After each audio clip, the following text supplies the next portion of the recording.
I think this is going to have a big impact on the entire world outside of West and Central Africa.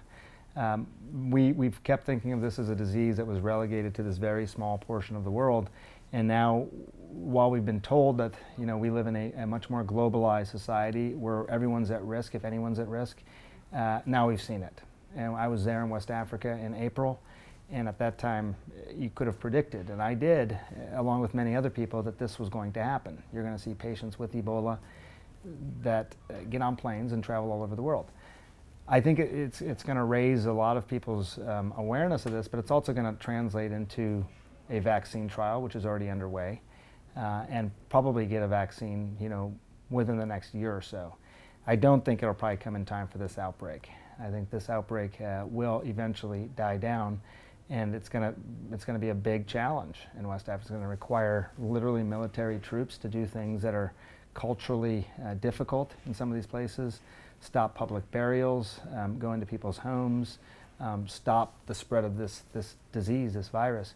But it can be done. It's been done 15, 20 times over the last 40 years successfully, and it will be done this time as well. But we know that there are pandemics that can spread around the world. Ebola is not going to be that pandemic, but something's going to happen. And this is a reminder that our public health system and the way that we approach even what we consider remote diseases in faraway places are things that we always have to pay attention to. I think the science that is now taking place will ultimately make a difference. Most people have agreed on one thing in this whole issue, is that we need to actually see data to make some more informed decisions. We haven't had the data in this country. It's very hard to study something that is, by definition, doesn't have any medical benefit and is considered to be in the highest class of drugs of abuse. That's changing. Despite the fact that it's still in that class, many more research studies are getting funded and things are starting to move forward. That's a big change in how we viewed this over the last 50 or 60 years.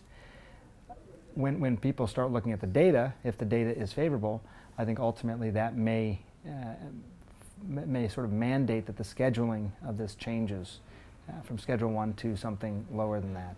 That's what has to happen. There's always going to be a political side to this issue, some of which, even as someone who's studied this now for a few years, I'm not sure I fully understand that still, what exactly drives that. But despite that, I think the science ultimately will trump over politics.